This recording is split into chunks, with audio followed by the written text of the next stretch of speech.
Selamat malam. Di Bandung sehat semua? Oke, semoga suara saya cukup jelas terdengar ya. Terima kasih untuk tim pujian. Terima kasih pujiannya boleh membawa kita semakin dekat ke hadirat Tuhan.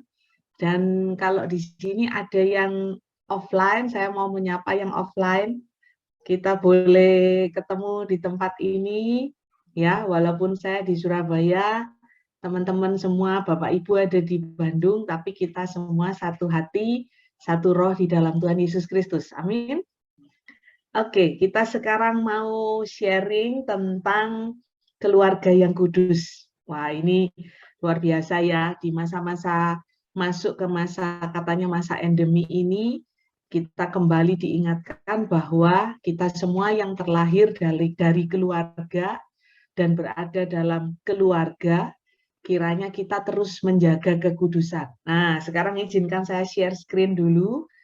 Untuk yang nanti sudah kelihatan slide-nya, boleh kasih jempol ya ke saya yang di online ya. Baik, udah bisa terlihat? Thank you. Oke, Bapak Ibu, teman-teman yang terkasih, kita boleh bersyukur bahwa kita di dalam gereja Katolik, kita punya teladan keluarga Nazaret. Dan juga keluarga Nazaret juga ada pestanya sendiri gitu ya. Nah sekarang kalau kita cuma sekedar tahu bahwa ada keluarga Nazaret tapi kita tidak memaknai, tidak menangkap hikmat apa yang mau Tuhan katakan kepada kita melalui keluarga Nazaret, ya berarti sia-sia Yesus datang ke dunia gitu ya. Nah Bapak Ibu yang terkasih, di tempat ini saya lihat dari yang online ada beberapa yang sudah lebih senior. Sekali lagi kita mau bersharing, saya bukan mau mengajari, tidak. Saya percaya Bapak Ibu yang usia perkawinannya udah lewat kawin perak, udah lewat kawin emas, sudah mau kawin diamond gitu ya, pasti sudah menjalani dengan penuh cinta. Nah, kita kembali merefresh saja apa yang Tuhan mau dari keluarga kita, apa yang Tuhan kehendaki melalui keluarga kita, agar di dalam keluarga kita boleh menjadi sarana pengudusan. Nah, sebelum itu, Bapak Ibu yang terkasih, siapapun di tempat ini, misalnya yang ada pasangan atau yang mohon maaf pasangannya sudah tidak ada, sudah berpulang, kita tetap mau hidup berjuang kudus di hadapan Tuhan, karena seperti kita ketahui, Tuhan itu adalah kudus. Seperti tadi kita nyanyi ya, ku sembah kudus, kudus, kuduslah Tuhan. Dan Tuhan memang sangat kudus gitu ya. Dan kalau kita mau bayangkan, mungkin kita tidak bisa menggambarkan kekudusan Allah itu. Kalau kita bayangkan kekudusan Allah, mungkin kalau mau digambarkan atau dianalogikan, bayangkan kalau kita itu mau menyentuh Allah itu seperti kita mau menyentuh matahari gitu. Kan suhunya sangat tinggi, kita untuk menuju ke sana, belum ke sana aja sudah tidak mampu gitu ya, sudah tidak kuat. Nah, kalau kita mau menjadi seperti Allah, maka kita harus mengejar frekuensinya Allah, kurang lebih seperti itu. Nah, di dalam gereja Katolik kita percaya bahwa kekudusan sendiri itu adalah bentuk kesempurnaan hidup sebagai pengikut Kristus. Jadi kalau kita dalam gereja Katolik, iman kita itu bersumber dari tiga ya, dari katekismus gereja Katolik, dari magisterium gereja, kemudian dari tradisi suci, dan juga dari kitab suci. Hari ini kita akan bahas cukup banyak, tidak hanya dari kitab suci, tetapi kita juga belajar dari magisterium gereja, yang mencoba untuk memberikan pemahaman dan juga memperdalam iman kita apa semestinya makna kekudusan di dalam hidup kita sebagai pengikut Kristus. Nah, yang menarik di dalam kitab suci pun di Perjanjian Baru itu Tuhan Yesus sendiri mengajarkan pentingnya kekudusan. Sebab tanpa kekudusan kita tidak dapat melihat Allah. Kalau kita lihat di Perjanjian Lama, Musa yang ingin melihat wajah Allah itu tidak bisa melihat wajah Allah, gitu ya, karena saking kudusnya, gitu. Nah, kita semua diundang untuk semakin hari berjuang untuk semakin sempurna, semakin serupa dengan Kristus yang adalah kudus, dan perjuangan itu melalui mana? Ya, melalui panggilan hidup kita masing-masing gitu ya. Terkhusus hari ini kita mau belajar sama-sama bahwa kok bisa sih keluarga itu kok bisa menjadi sarana pengudusan? Apa yang bisa kita maknai dari keluarga kudus yang bisa kita ambil sehingga kita juga bisa berjuang untuk hidup kudus sebagai pengikut Kristus. Nah, yang menarik di kitab Wahyu itu dikatakan bahwa nanti pada penghakiman terakhir setiap kita pribadi per pribadi yang terlahir dalam keluarga, besar dalam keluarga, terpanggil sebagai anggota keluarga, itu akan diukur berdasarkan kekudusannya. Berdasarkan bagaimana kesempurnaan kita dengan Kristus sendiri. Dan hanya dengan kekudusan, setiap kita itu baru bisa masuk ke frekuensinya Allah, baru bisa masuk ke surga yang mulia. Dan puji Tuhannya, Tuhan kita tidak pernah menutup pintu pertobatan, dan Tuhan kita itu selalu punya tangan yang begitu penuh belas kasih untuk menerima kita. Dan melalui keluarga, kita boleh merasakan bagaimana cinta Tuhan itu mengalir, bagaimana kita boleh belajar saling menguduskan sebagai latihan kalau nanti kita mau masuk ke surga yang mulia. Nah, kekudusan ini diperoleh melalui banyaknya kasih yang bisa kita berbuat di dunia. Jadi kuncinya dikasih itu ke perbuatan ya. Kalau kita cuma tahu kasih, kita tahu bagaimana firman Tuhan itu kita harus mengasihi, tapi kita tidak berbuat atau tidak melakukan, ya sama aja gitu ya. Yang Tuhan lihat adalah bagaimana hati kita yang mengasihi, yang terwujud dalam perbuatan kasih. Dan yang kedua adalah pertumbuhan di dalam kasih. Nah, ini yang menarik. Kenapa kok kita terlahir dalam keluarga seperti Yesus lahir juga di dalam keluarga Nazaret? Karena Tuhan mau menunjukkan bahwa kasih itu bertumbuh. Kasih yang semula mungkin dalam keluarga hanya suami istri yang mungkin porsi erosnya lebih besar dibandingkan porsi filia dan agapenya, akhirnya akan bertumbuh menjadi kasih yang semakin sempurna seperti kasih Allah Tritunggal yang tidak terpisahkan. Kasih yang betul-betul manunggal, esa menjadi satu sampai tidak bisa dipisahkan. Kapan latihannya, di mana latihannya, kapan bertumbuhnya, tidak lain dan tidak bukan adalah di dalam keluarga. Apakah keluarga itu tidak membuat kita jatuh bangun? Ya pasti. Karena itulah Tuhan menyediakan sarana untuk kita diamplas, untuk kita diasah. Mungkin kita tertatih-tatih, mungkin kita jatuh bangun, mungkin kita kadang tidak kuat gitu ya. Tapi kita tahu bahwa Tuhan sendiri menghendaki agar kita diproses, dipoles, dimurnikan, semakin hari semakin kudus dan semakin indah. Karena sejak dari awal mula Tuhan ciptakan kita itu indah adanya.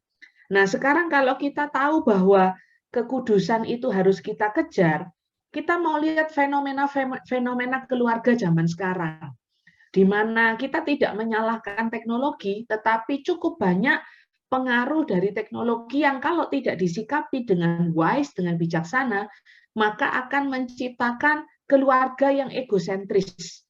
Berapa banyak dari kita yang misalnya melihat kalau di mall, kalau kita lagi makan, di rumah makan, atau bahkan di dalam rumah kita sendiri, misalnya saat kita makan, semua pegang gadget sendiri-sendiri.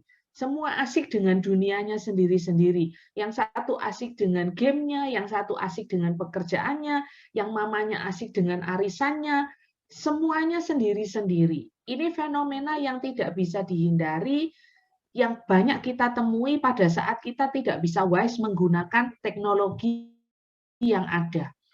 Atau misalnya apa?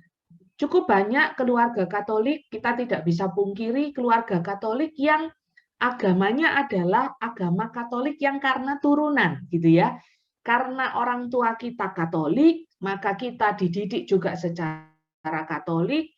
Yang penting tahunya tiap minggu ke gereja, yang penting tahunya tiap minggu misa, yang penting nggak jahat ke orang, Akhirnya kita tidak memaknai bahwa kita dipanggil untuk semakin hari semakin hidup kudus di hadapan Tuhan.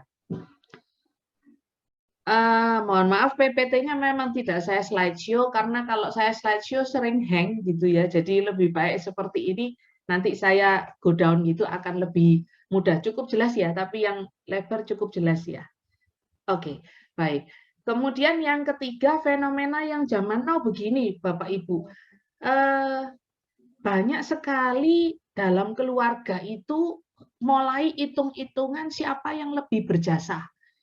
Ini fenomena ini banyak kami jumpai dalam pelayanan kami, terutama pada saat di masa-masa akhir-akhir ini, di mana pada saat mulai suami kehilangan pekerjaan, misalnya suaminya menjadi sakit karena COVID dan akhirnya long COVID, akhirnya tidak bisa bekerja, istri yang dulu tidak bekerja akhirnya jadi harus menopang keluarga, akhirnya mulai hitung-hitungan.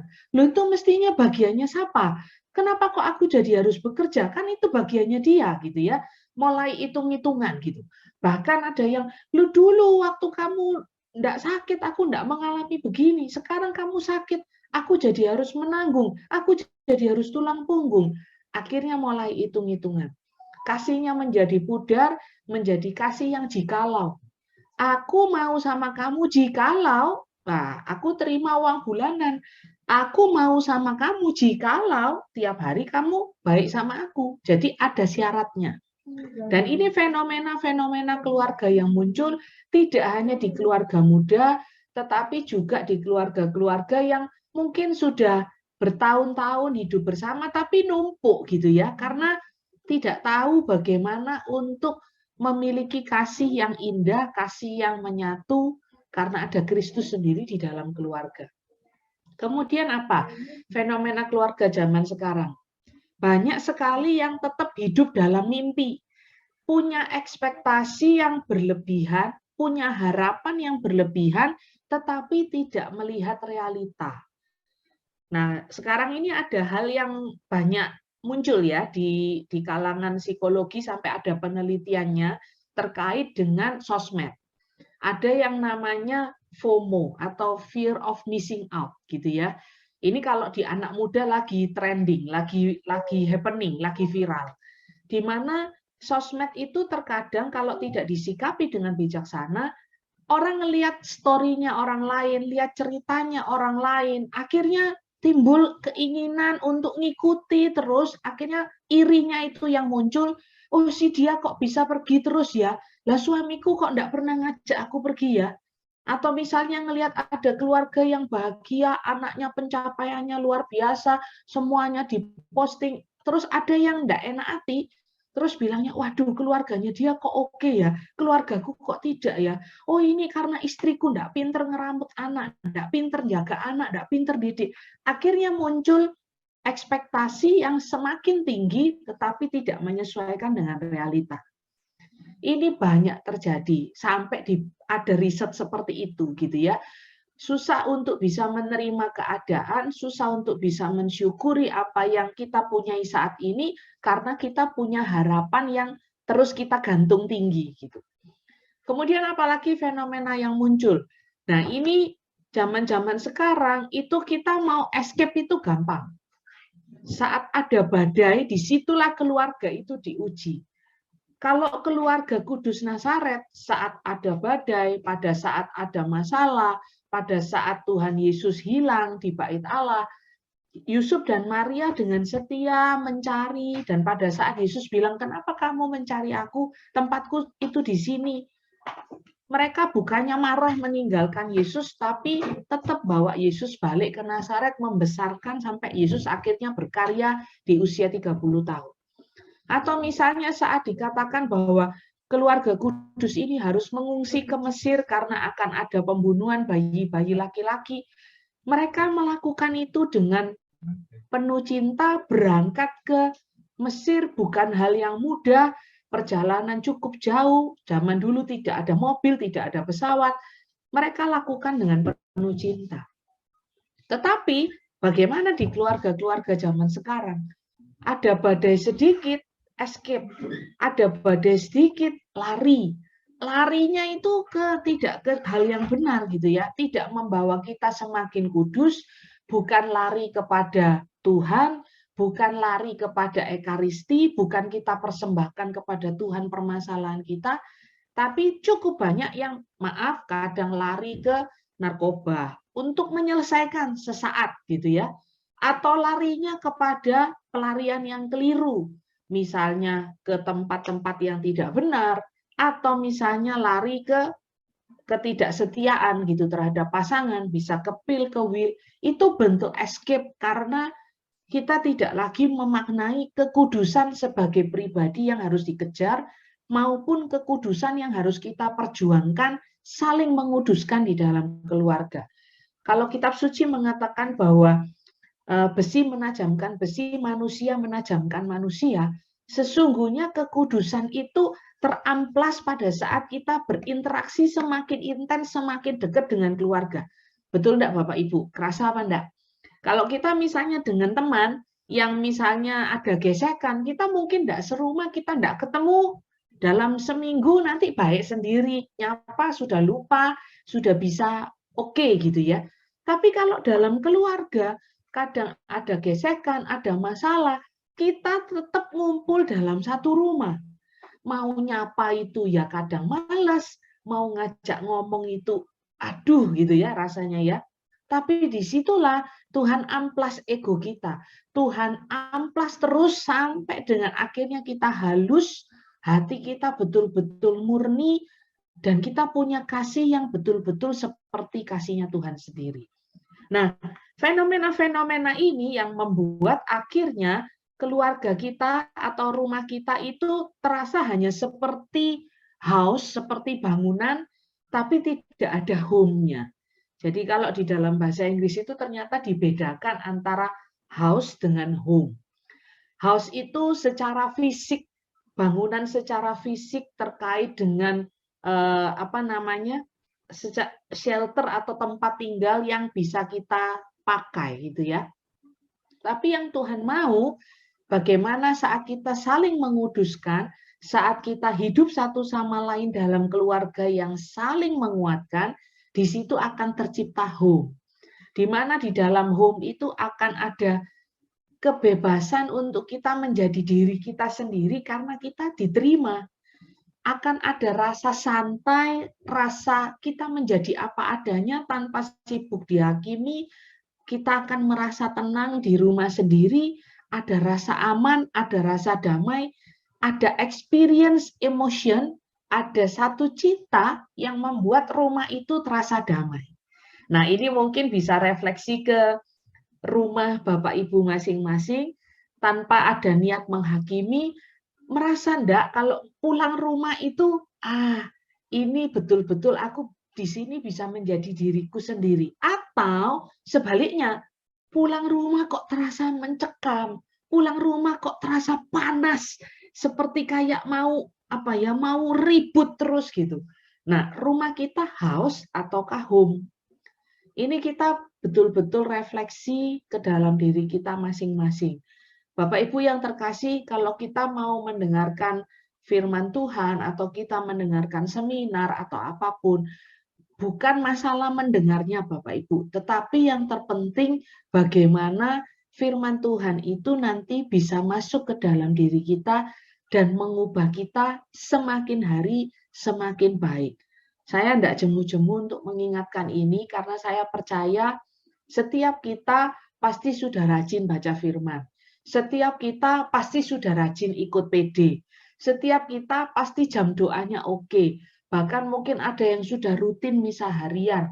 Bahkan sudah mungkin rutin terima sakramen. Tapi semakin hari kita semakin terus berbuat kasih agar kita semakin mengejar kekudusan, ini yang penting. Bagaimana kita melakukan firman Tuhan, ini yang penting. Nah, tadi Bapak Ibu kita sudah lihat bahwa kekudusan itu perintah Tuhan, kekudusan itu adalah ciri khas pengikut Kristus. Sekarang bagaimana kita bisa menjadikan keluarga kita itu sebagai jalan pengudusan? Nah, ini yang penting. Kalau tadi semula kita egosentris, masing-masing dengan ego kita sendiri, dengan kepentingan kita, dengan harapan kita, semuanya ingin kitanya yang enak. Sekarang kita mau Kristus sentris. Ibu-ibu, bapak-bapak yang terkasih, kalau kita lihat, kalau kita ngomong Kristus sentris, berarti seperti keluarga Kudus Nazaret, ada Kristus yang hadir di tengah-tengah keluarga, sehingga keluarga itu menjadi kudus. Kalau ada Kristus di dalam keluarga, setiap kali kita mau bertengkar, kita ingat ada Yesus di dalam keluarga. Harusnya kita tidak mampu untuk bertengkar, karena ada Allah yang kudus. Lah, mosok Allah itu tidak dikasih rumah yang kudus. Gampangannya seperti itu ya. Kalau ada Allah yang kudus, ada Yesus sendiri, kita mau berbuat dosa, kita mau berbuat jahat, kita mau bersungut-sungut, kita mau menyakiti pasangan, kita mau kasar ke anak-anak, Yesusnya ditaruh di mana gitu. Pada saat kita sadar dimanapun kita berada, di setiap sudut rumah kita, di meja makan, di tempat tidur, di ruang tamu, di ruang bermain, pada saat kita tahu ada Yesus, pasti kita tidak mampu untuk berbuat yang tidak kudus. Gampangannya begini Bapak Ibu, kita kalau seandainya di rumah kita itu ada, jangan di rumah lah, di jalan raya. Kalau di jalan raya itu ada CCTV, ada polisi, itu kita percaya bahwa kita itu harus taat pada aturan, karena kalau enggak, pasti nanti kita ada konsekuensinya, kan seperti itu. Analoginya, bayangkan aja kalau di rumah kita itu oleh karena kemahakuasaan Allah yang Maha Kudus, kalau rumah kita itu CCTV-nya itu ada, ya, dan CCTV-nya itu Allah yang melihat. Kira-kira pantas enggak kalau ada CCTV, ada Allah yang melihat, terus kita itu maki-maki pasangan? Kelihatan loh di CCTV-nya Tuhan Yesus itu kelihatan. Dan CCTV-nya Tuhan Yesus itu bisa menembus sampai ke dalam hati. Mungkin kita kelihatannya ke pasangan bisa tersenyum, tapi kalau hati kita jengkel, dokol, itu CCTV-nya Tuhan itu bisa ngelihat gitu ya. Nah, kalau kita tahu bahwa ada Kristus di dalam keluarga, ada Kristus dimanapun di setiap sudut ruangan, maka kita akan pasti berjuang untuk hidup ngikuti perintahnya Kristus. Kalau kita tahu di jalan raya ada CCTV, maka kita akan taat, di lampu merah kita stop. Sama juga di dalam keluarga. Kalau kita tahu di kamar ada CCTV-nya Yesus, di meja makan ada CCTV-nya Yesus, dan rumah kita ini surrounding-nya harus kudus, maka kita tidak akan mampu untuk berbuat seperti yang Tuhan tidak kehendaki. Pasti kita akan mengejar seperti yang Tuhan mau. Nah, kenapa kok seperti itu? Karena dikatakan di dalam Yohanes 17 ayat 18 sampai 19 bahwa sama seperti engkau telah mengutus aku ke dalam dunia, demikian pula aku telah mengutus mereka ke dalam dunia. Dan aku menguduskan diriku bagi mereka, supaya mereka pun dikuduskan dalam kebenaran. Nah, sama seperti Bapa telah mengutus kita ke dalam keluarga, Yesus mengutus kita ke dalam keluarga. Kita diminta untuk hidup kudus, kita diminta untuk terus mengejar kebenaran, karena disitulah kita akan dikuduskan. Kalimat di dalam Injil ini begitu luar biasa, dikatakan bahwa demikian pula aku telah mengutus mereka ke dalam dunia, dan aku menguduskan diriku bagi mereka. Jadi Kristus yang adalah kudus ini memberikan dirinya untuk hadir di dalam keluarga, supaya keluarga kita dan kita masing-masing anggota keluarga ini dikuduskan dalam kebenaran. Nah, sekarang apa makna dikuduskan dalam kebenaran gitu ya? Tadi kita tahu bahwa Allah itu kodes, dia Allah yang sangat kudus. Jadi kalau dalam bahasa Ibrani itu dikatakan sampai 3 kali gitu ya. Kudus, kudus, kudus itu berarti kudus banget gitu ya. Kita diutus ke dunia, lahir di dalam keluarga, apapun panggilan kita, sebagai imam yang tertahbiz, ataupun kita mengambil panggilan sebagai keluarga, kita itu terlahir dalam keluarga. Dan di dalam keluarga itu kita akan dikuduskan dalam kebenaran. Apa maksudnya dikuduskan dalam kebenaran? Nah, ini yang menarik. Dikuduskan dalam kebenaran itu kita tahu bahwa firman Tuhan itu adalah bermanfaat untuk mengajar. Firman Tuhan itu bermanfaat untuk memperbaiki kelakuan. Firman Tuhan itu bermanfaat untuk menegur kita kalau kita salah.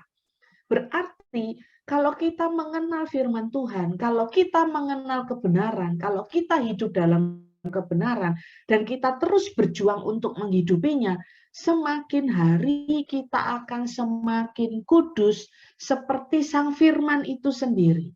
Seperti Sang Kristus yang adalah firman, yang adalah kudus. Nah, setiap kita yang hidup dalam kebenaran itu dikuduskan oleh firman itu sendiri. Dikuduskan oleh kebenaran itu sendiri. Nah, Bapak Ibu yang terkasih, untuk poin 1 ini mungkin yang tadi untuk mudah mengingatnya adalah bayangkan kalau di setiap sisi sudut rumah kita, bahkan di tempat yang tersembunyi sekalipun, itu ada CCTV-nya Tuhan Yesus. Berarti Allah sendiri hadir di dalam rumah kita. Setiap kita yang sudah dibaptis, Allah juga hadir di dalam diri kita, di dalam hati kita. Karena itu sekarang pertanyaannya, kalau Allah sudah hadir, Allah menghendaki kita kudus, Allah menghendaki kita hidup dalam kekudusan kasih-Nya, pertanyaannya, keluarga kita udah kudus atau belum?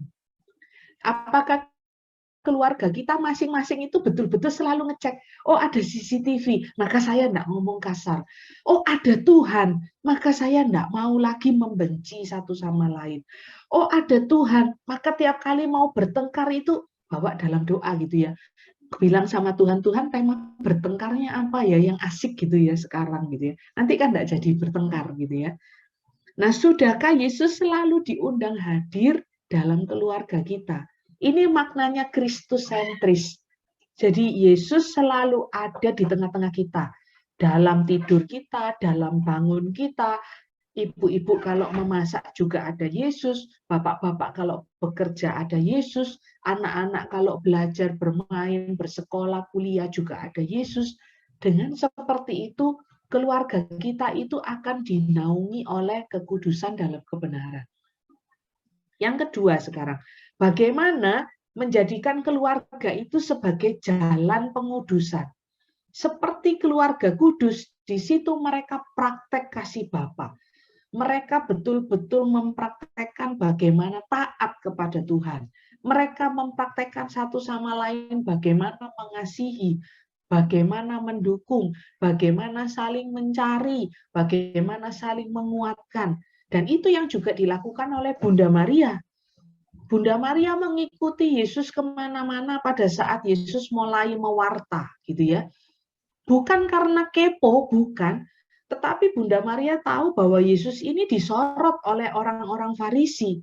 Kalau kita perhatikan dalam salah satu perikop Injil pada saat Yesus mengajar begitu banyak orang di bait Allah, Bunda Maria ada di belakang.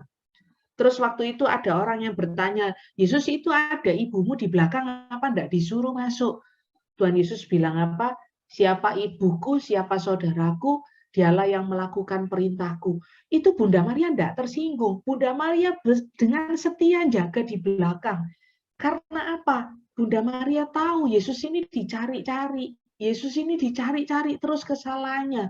Dia di belakang mensupport, dia mendoakan putranya supaya tidak sampai nanti kalau ada orang Farisi datang, nanti akan ada masalah. Seperti itulah kasih Bapa yang terwujud dalam keluarga kudus di Nazaret. Santo Yusuf, kalau dipikir-pikir, dia tidak pernah bersetubuh dengan Bunda Maria, terus tiba-tiba harus punya anak dari Roh Kudus. Itu kalau enggak karena punya kasih dan ketaatan yang besar kepada Bapa, enggak mungkin Bapak Yusuf ini mau hidup dalam keluarga kudus Nazaret, membesarkan sebagai tukang kayu dari kanak-kanak Yesus sampai Yesus berusia 12 tahun. Kemudian kalau di adat Yahudi mulai 12 tahun itu mereka akan mulai belajar tentang Torah sampai akhirnya umur 30 nanti mereka baru boleh menjadi imam, dan itulah kenapa kok Yesus baru mengajar di Bait Allah di usia 30 tahun gitu ya. Nah, tempat praktek kasih Bapa, di mana firman-Nya? Kita sama-sama lihat di Yohanes 15 ayat 17. Inilah perintahku, yaitu supaya kamu saling mengasihi seperti aku telah mengasihi kamu.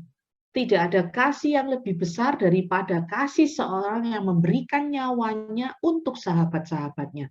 Kamu adalah sahabatku jikalau kamu berbuat apa yang kuperintahkan kepadamu. Balik lagi seperti tadi, makna kekudusan adalah kalau nanti kita hidup kudus di hadapan Tuhan, maka nanti kelak kita akan berkenan di hadapan Tuhan, kita akan bisa hidup selamanya bersama Tuhan dalam kemuliaan surga. Dan itulah yang mau kita kejar, kita menjadi sahabatnya Allah, kita menjadi satu frekuensi dengan Allah. Dengan cara apa? Kita lakukan perintahnya Allah, dan dalam Injil ini perintahnya adalah mengasihi seperti Bapa mengasihi kita. Bisa bayangkan ya Bapak Ibu, kalau kita punya sahabat, kita punya teman, biasanya yang bisa bersahabat dekat, bisa akrab, bisa karib itu kalau frekuensinya sama. Kalau ngobrolnya sama, kalau cara pikirnya sama, pokoknya asik gitu ya. Nah sama, Tuhan akan menjadi sahabat kita, akan menjadi teman yang asik buat kita pada saat kita frekuensinya sama.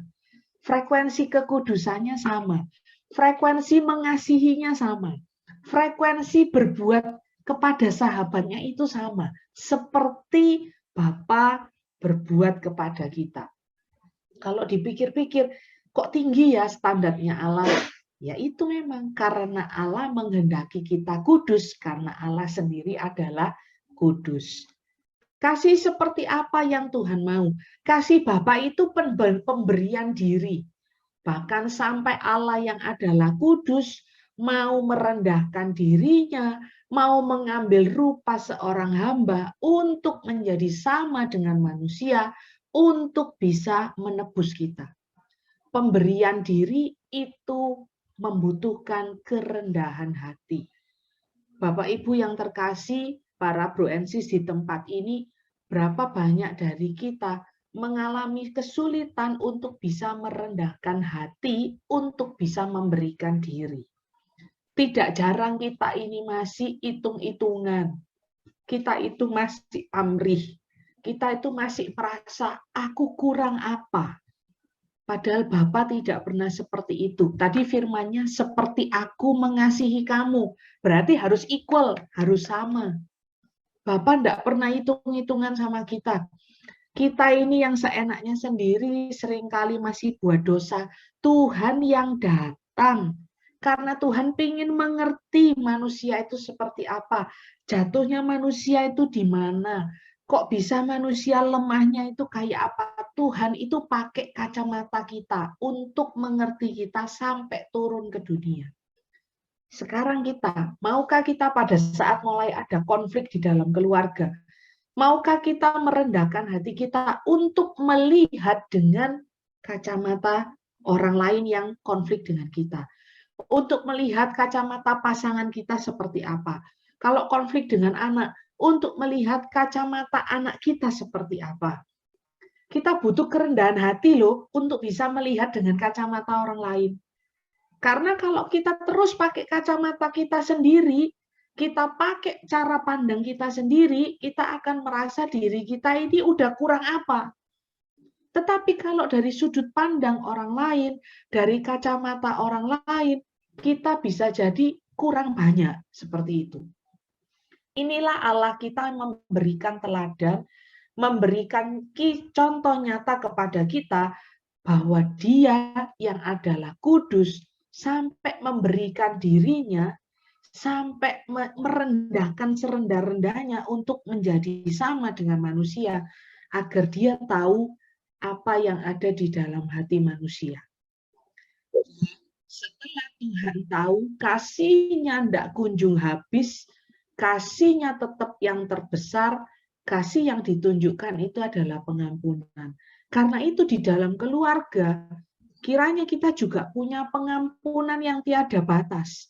Pengampunan yang 70 kali 7 kali itu sampai selama-lamanya kita mengampuni. Bapak Ibu yang terkasih mungkin bisa refleksi sejenak di keluarga kita. Hari ini aja, tidak usah seminggu, hari ini aja. Apakah dari pagi kita sudah ada gesekan dengan pasangan? Apakah dari pagi udah ada jengkel sama anak, tapi hati kita tetap belajar untuk aku harus mengampuni. Mungkin dari pagi kena omelan pasangan, mungkin dari pagi ada bentakan yang sudah muncul, mungkin tadi pagi ada tidak cocok dengan anak, pendapatnya tidak ketemu, atau mungkin anak dengan orang tua, kita yang mungkin tinggal dengan orang tua, kita yang tinggal dengan mertua, ada ucapan yang kok hari ini nggak cocok seperti itu. Bagaimana kita merasakan bahwa aku ini sudah dicintai Tuhan, aku sudah dikasihi Tuhan, maka ya aku harus mengasihi mereka. Aku mau melihat kenapa kok sampai mereka seperti itu, apa yang terjadi. Nah, ini kita mencoba untuk mengasihi dengan kasihnya Bapa. Kemudian apa? Tadi di rumah, home, kita ingin di situ kita diterima apa adanya. Sama, keluarga sebagai sarana pengudusan, di situ kita saling membalut luka. Kalau ada yang salah kita balut, bukan malah kita toreh, bukan malah kita kasih jeruk nipis, bukan malah kita kasih air garam sampai semakin perih, bukan. Tetapi kita semakin membalut luka satu sama lain. Kita dalam satu keluarga itu kan ibaratnya seperti satu tubuh. Bapak Ibu yang terkasih, kalau tangan kita misalnya tergores pisau, pasti kita dengan cepat akan cari perban, kita akan cari obat, kita akan cepat menghentikan darahnya, kita segera menyelamatkan dan membalut luka kita. Tapi bagaimana di keluarga kita? Kadang tidak jarang saat ada satu orang terluka dibiarin.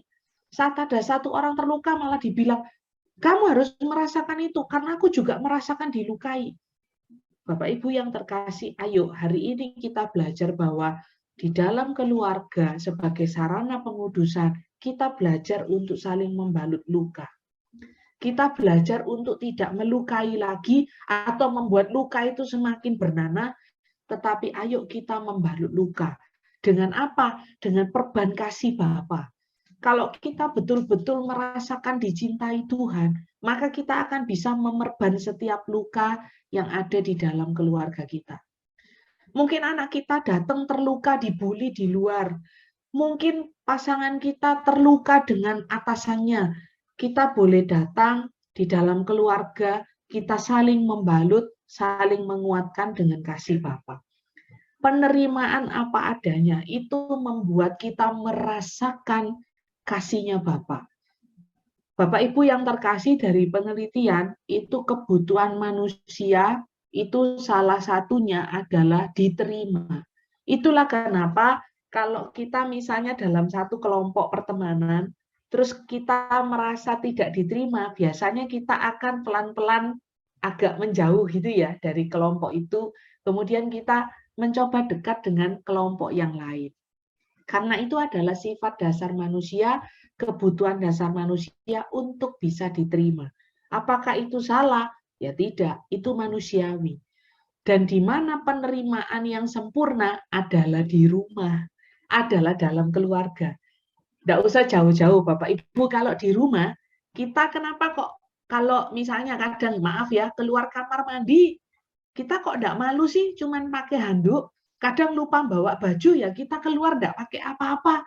Kita tidak merasa kayak nanti, waduh, saya akan dinilai bagaimana ya. Enggak, karena kita merasa diterima apa adanya. Tidak ada yang mau memanfaatkan kita, gitu ya. Atau misalnya kalau di rumah, kok kita enak aja ya, misalnya buang angin, kentut gitu kan. Kadang sampai keluarga yang lain, aduh bau gitu, tapi kita tidak merasa terhakimi, kita merasa ya tidak apa-apa gitu ya. Dan disitulah kasih yang sesungguhnya, kasih yang menerima. Bapak Ibu merasa enggak kalau di rumah itu kita bisa menjadi diri kita sendiri. Enggak usah pakai topeng kalau di rumah itu. Mau nutupi apa? Wong semua terlihat. Tapi kalau di luar terkadang kita ada ketakutan untuk tidak bisa menjadi diri kita sendiri. Nah, di dalam keluarga yang saling menguduskan, yang saling mau menerima kekurangan apa adanya, tahu kekurangan masing-masing, di situ kita saling mensupport, saling menguatkan seperti seorang sahabat. Dengan dasar apa? Kasihnya Tuhan sendiri. Nah, kemudian yang ketiga, kita mau lihat sama-sama 3 poin yang terakhir. Ini yang menarik untuk menuju ke jalan kekudusan. Keluarga itu adalah tempat pertumbuhan iman. Dan di dalam gereja Katolik pada saat kita menikah, suami istri berjanji di hadapan Tuhan bahwa pada saat kita menikah, kita nanti akan dikaruniai anak, kita akan membesarkan anak kita dalam ajaran gereja Katolik, dan kita akan mendidik mereka dengan iman yang benar. Dan itu bertumbuh. Iman kita itu bertumbuh, ya. Dan kapan iman kita itu bertumbuh? Iman kita bertumbuh, yang menarik di dalam gereja Katolik kita belajar iman kita justru bertumbuh di saat kita menghadapi pergumulan. Karena pada saat kita menghadapi pergumulan, dikatakan dalam firman Tuhan, dalam kelemahan kita, kuasanya Tuhan itu yang nyata. Dan di dalam Yakobus 1 ayat 2-4 dikatakan seperti ini.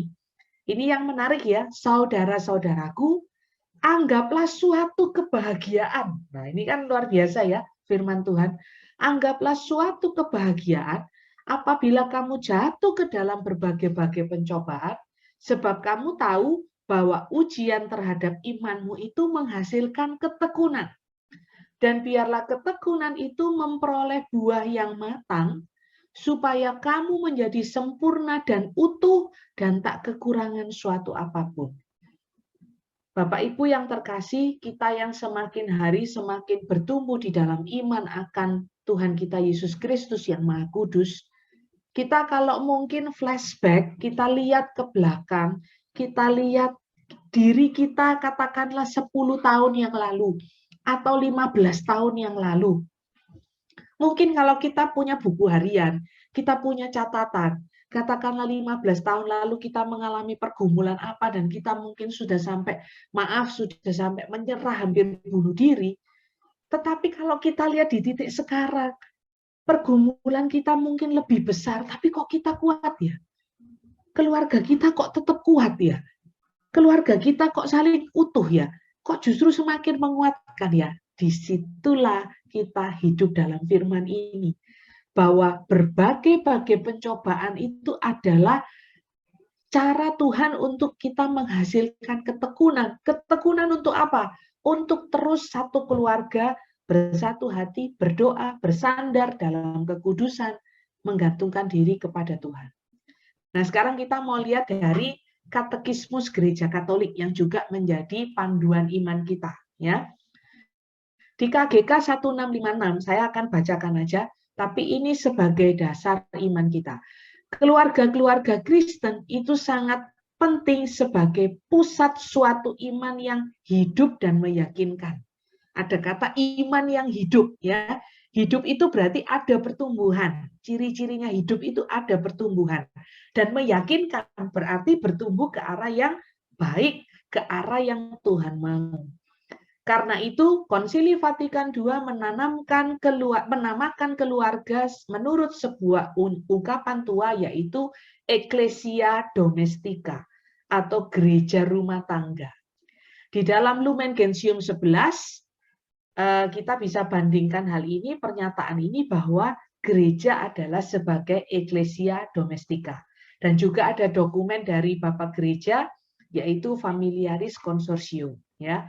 Dalam pangkuan keluarga, nah ini tugas kita sebagai orang tua, hendaknya orang tua dengan perkataan maupun teladan menjadi pewarta iman pertama bagi anak-anak mereka.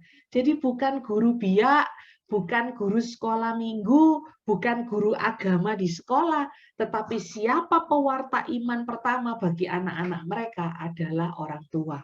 Sama seperti Yesus terlahir dalam keluarga kudus Nazaret, Bapak Yusuf dan Bunda Maria adalah orang yang taat akan firman Tuhan. Dia dibesarkan dengan dasar iman yang benar, dan itulah teladan yang harus kita lakukan. Dasar kita adalah kebenaran. Karena tadi di Injil Yohanes dikatakan, kita dikuduskan dalam kebenaran. Kita dikuduskan dalam firman. Kita dikuduskan dalam Yesus sendiri yang adalah firman. Orang tua wajib memelihara panggilan mereka masing-masing secara istimewa panggilan rohani. Nah, di dalam KGK kelanjutannya 1666, keluarga Kristen adalah tempat anak-anak menerima pewartaan pertama mengenai iman. Karena itu tepat sekali ia dinamakan gereja rumah tangga. Satu persekutuan rahmat dan doa. Nah itu ya, ada rahmat dan juga ada doa. Rahmat itu given, doa itu cara kita untuk menangkap rahmat itu. Tetap bertahan dalam rahmat itu. Ada kerjasama dari manusia, ada kerjasama dari keluarga kita untuk menjaga rahmat kekudusan itu. Satu sekolah untuk membina kebajikan-kebajikan manusia dan cinta kasih Kristen. KGK 2685 yang terakhir, keluarga Kristen adalah tempat pendidikan doa yang pertama.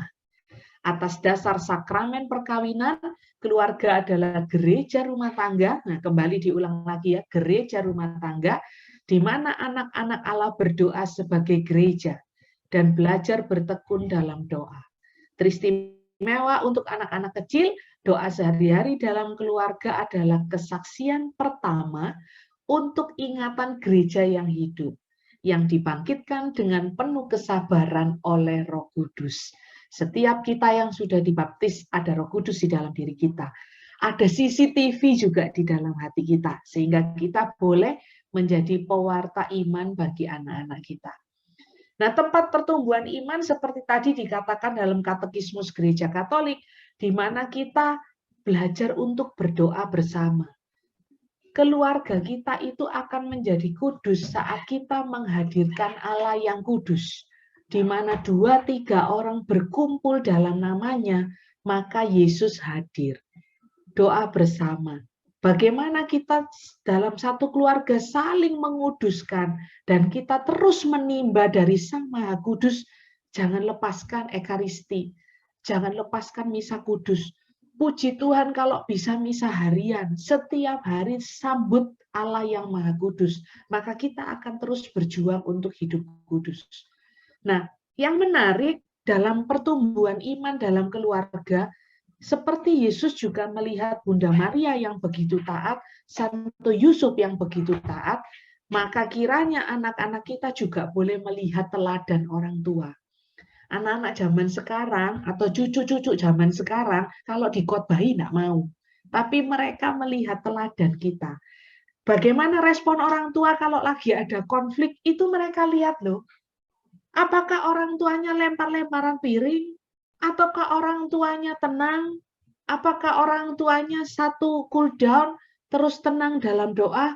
Ataukah orang tuanya bahkan sampai pukul-pukulan? Itu anak-anak melihat. Bagaimana orang tuanya kalau lagi ada masalah? Bagaimana merespon? Bagaimana menjawab? Bagaimana sikapnya? Itu anak-anak adalah peniru yang ulung. Dan disinilah tempat pertumbuhan iman dalam gereja rumah tangga kita. Kemudian, anak-anak juga melihat teladan kita kepada siapa kita berseru kalau ada masalah. Kalau pada saat kita dalam pergumulan, apakah suami istri bersatu hati berdoa, berseru kepada Tuhan, tetap bersyukur untuk setiap pergumulan yang ada. Tetap memuji Tuhan. Tuhan, terima kasih atas pergumulan ini. Engkau mendewasakan kami. Kami percaya Tuhan Engkau pilot di dalam keluarga kami. Kami percaya masalah ini kami akan kuat hadapi di dalam Engkau. Kalau anak-anak melihat, oh papa mamanya strong ya. Papa mamanya kuat. Walaupun mungkin dalam keadaan begitu terpuruk, tapi papa mama kok terus mengandalkan Tuhan ya. Di situ adalah teladan pertumbuhan iman untuk anak-anak. Sesuatu yang sederhana aja saya mau sharingkan. Mungkin ini bagi Bapak Ibu adalah sesuatu yang simple gitu ya, tapi bagi saya sungguh bermakna. Pernah satu kali di rumah saya itu jet spray untuk toilet itu pecah gitu ya, dan itu anak saya yang kembar yang kecil itu yang waktu itu pakai. Terus pada saat itu pecah, saya waktu itu suami saya lagi keluar kota, saya bingung caranya kayak apa. Akhirnya sudah sedapat mungkin saya matikan semua keran dari PDAM, saya matikan. Waduh, kok tetap mengalir. Ternyata yang dari tandon atas itu penuh, sehingga air tetap mengalir melalui keran yang pecah itu. Terus akhirnya saya cuma diam sebentar. Udahlah Tuhan, tuntun saya, bawa saya ke toko bangunan untuk tanya bagaimana caranya gitu ya. Singkat cerita, terus akhirnya saya dikasih tahu toko bangunan bisa diganti kepalanya aja, enggak perlu sampai ganti total ledengnya, diganti kepalanya aja terus bisa. Yang menarik, selama saya ganti itu, saya juga bingung, anak saya itu doa. Tuhan, tolong Tuhan, tolong Tuhan, Tuhan, tolong Tuhan. Dan begitu itu bisa, saya coba terus sudah tidak bocor lagi, itu air sudah tidak ngucur. Dia langsung, oh terima kasih Tuhan Yesus, terima kasih Tuhan Yesus. Saya di situ terharu Bapak Ibu. Di mana seorang anak kecil bisa memberi saya teladan bahwa andalkan Tuhan, kalau ada apa-apa cari Tuhan, kalau udah berhasil syukur sama Tuhan. Saya masih cuma pakai logika saya gimana caranya ini. Saya nyebut nama Tuhan gimana nih caranya Tuhan, kayak apa Tuhan, tapi saya masih pakai pikiran saya.